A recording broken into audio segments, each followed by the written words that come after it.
Então, nós temos duas seitas, digamos assim, relevantes, que defendem uma similaridade dessa questão. Embora há mais coerência, e eu aqui estou citando Testemunhas de Jeová e Adventistas, há mais coerência nos ou nas Testemunhas de Jeová.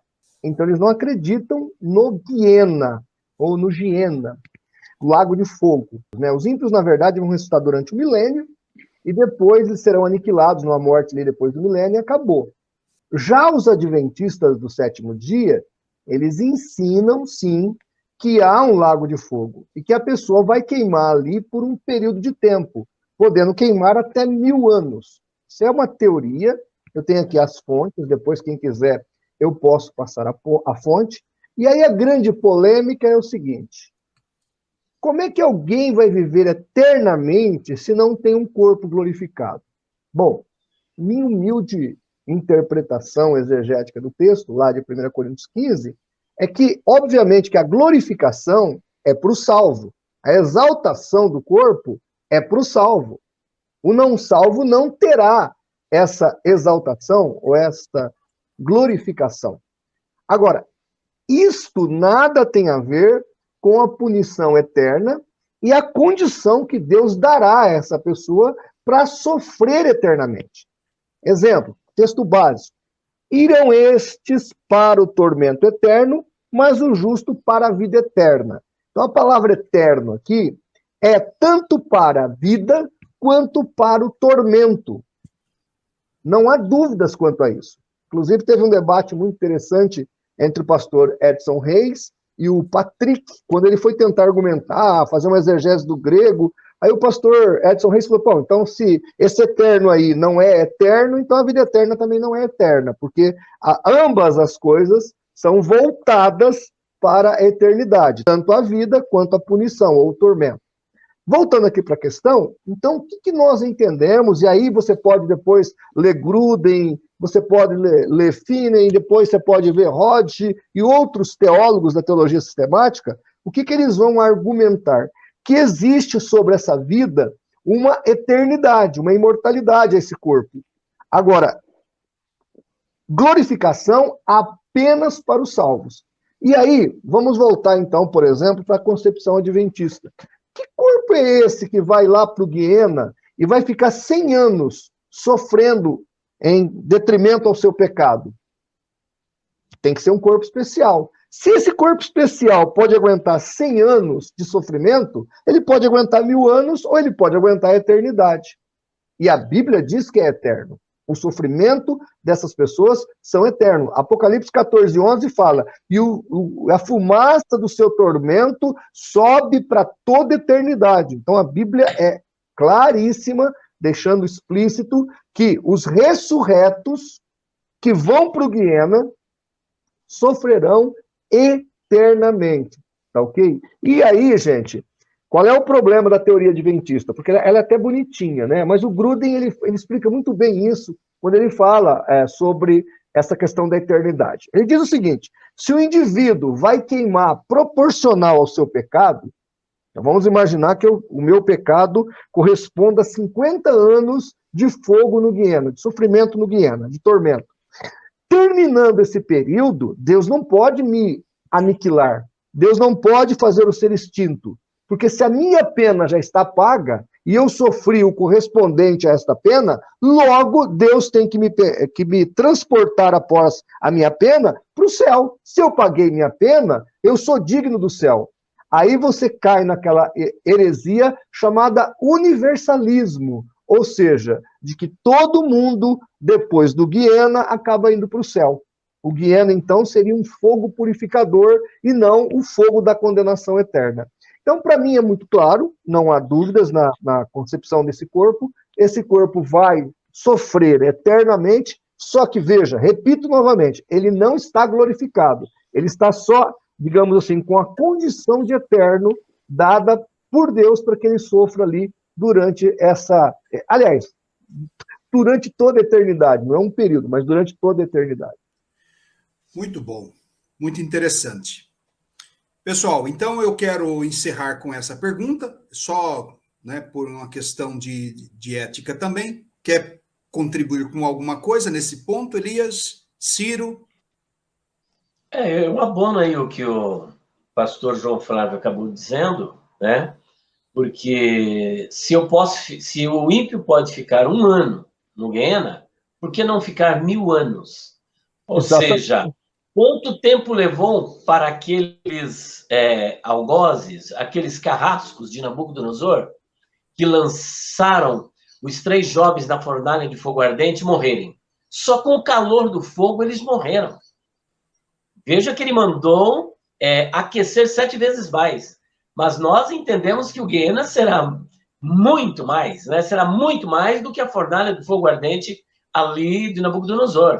E como o pastor João Flávio já disse, esse corpo não será glorioso, glorificado, mas será incorruptível, não será um corpo que morre. Eu não sei como é que Deus vai fazer isso, mas ele vai fazer do mesmo jeito que ele fez com os 3 jovens que foram lançados na fornalha de fogo ardente. Nada aconteceu com eles. Mas e com os ímpios? Derreteram. Só que agora vai acontecer o contrário.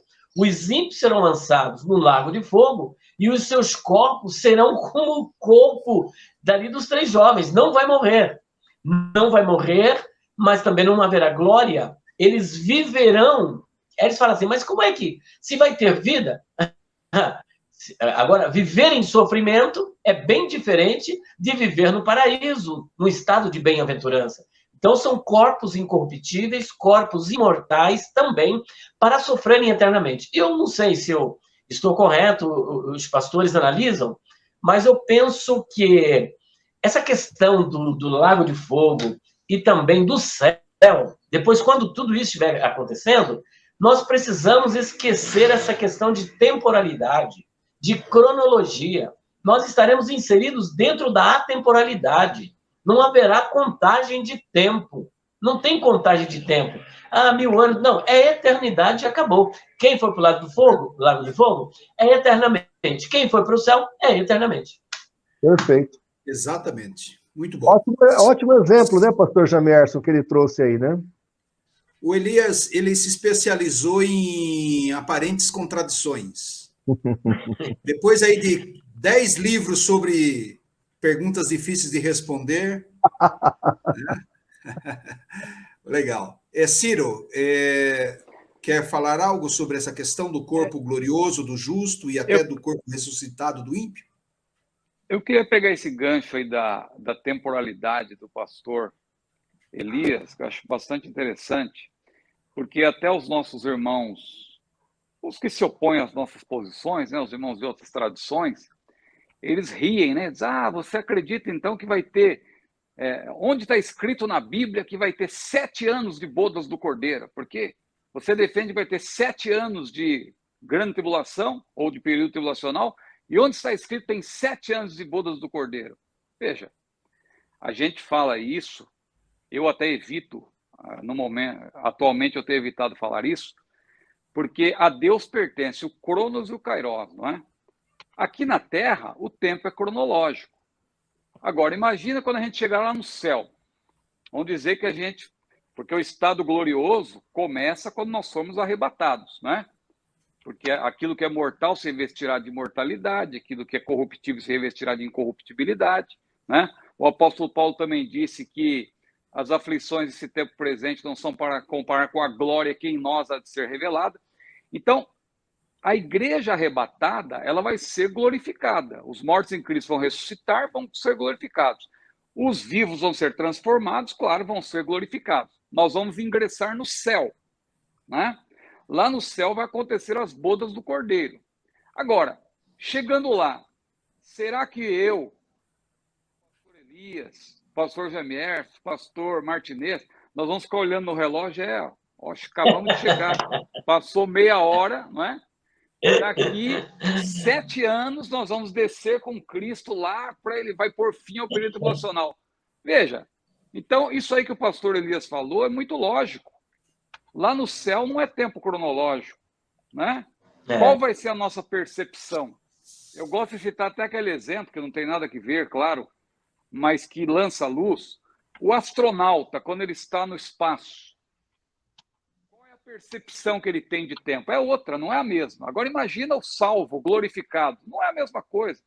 Então esse negócio que 7 anos, ou como que você prova que vai ter 7 anos de bodas do Cordeiro? Não. Quando nós estivermos num corpo glorioso, na presença de Deus, não é mais essa percepção, né, cronológica. Só complementando, aquilo que a gente chama de linguagem antropomórfica, né? É só para entender aqui na Terra. É isso aí, pastor. Muito bom. Pessoal, então, olha, nós chegamos ao término dessa rodada de ideias. Poxa, tá tão legal. Não, mas só uma coisa, viu, pastor Elias? Viu, pastor Elias? Eu citei isso, não porque as pessoas às vezes querem um texto assim, claro, onde está escrito que vai ter 7 anos de bodas do Cordeiro. Então é só uma explicação. Mas eu concordo com essa questão. Como é paralelo, não tem problema nenhum em falar que vamos ter 7 anos no céu, né? Mas essa é a percepção de quem vai estar na Terra. A nossa percepção na glória é outra, né? Desculpa, pastor Jamier.